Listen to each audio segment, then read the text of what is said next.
Kompas taip neįtin stabiliai veikia, bet prieš nešdamas į taisyklą dar bandau pabaigti montuoti šitą video klipą, bet kartu ir nežinau. Tarkim, jeigu dabar išeksportinsiu tokią kaip ir galutinę versiją, tai vis tiek dar norėčiau ją parodyti ir grupės draugam, ir Laisvei, kuri padėjo nufilmuoti. Kažkaip su visais reikia dar apsitarti ir manau, kad tikrai visi dar turės kokių nors pastabų, ką reikėtų patobulinti, bet jeigu jau kompą priduosiu, tai priduosiu.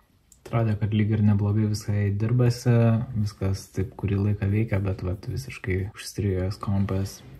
Pridaviau kompą į taisyklą, o be kompo tai toks biškai keistas jausmas, kaip, nežinau, be namų.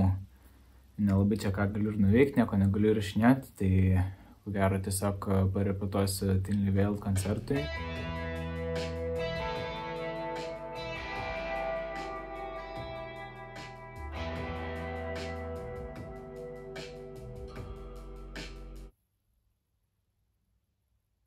Šiandien net nežinau iš tikrųjų ką veikti, bet variantai yra arba ruoštis koncertui, jis dar bus už 3 savaičių, tai...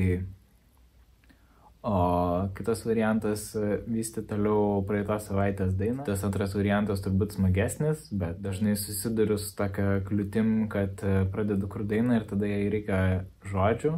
Ir tada jeigu ilgai neparašau žodžių, tai tada kažkaip taip ir numiršta tas idėjas. Tai va, žiūrėsim.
Susisukau tokį visai fainą sintezatorių stembrą, bet toks keistokas jausmas kažkaip taip džeminį, bet paskui supranti, kad kai kurie džemai nors ir faini, jos kažkaip smagu groti, kažkokie neblogi rifukai gaunasi, jie kažkaip niekad netaps dainom.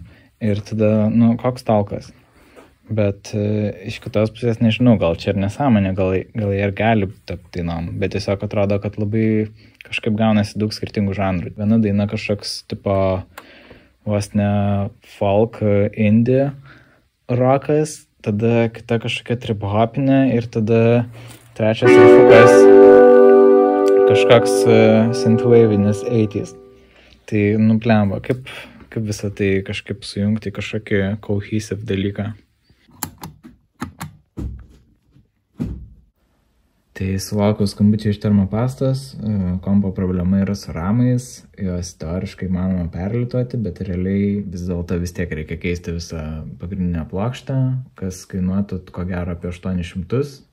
Tai iš pirmo žvilgsnio kaip ir apsimokėtų gal susiremontuoti, nes šiaip tas kompas visai geros komplektacijos, bet realiai visi modeliai nuo 16 iki kokių 20 metų yra labai nepatikimi ir net ir dabar susiremontavus, išlieka dar vis tiek viena silpna vieta, tai kietasis diskas, o kita būtų su ekranu, nes atseit nusilanksto tiesiog tas kabelis, kuris eina iš korpuso į ekraną ir tada ekranas perdega, tai vėl tada keisti ekraną ir tada jau ta kaina išauga tiek, kad kaip ir galima nusipirkti naują erą.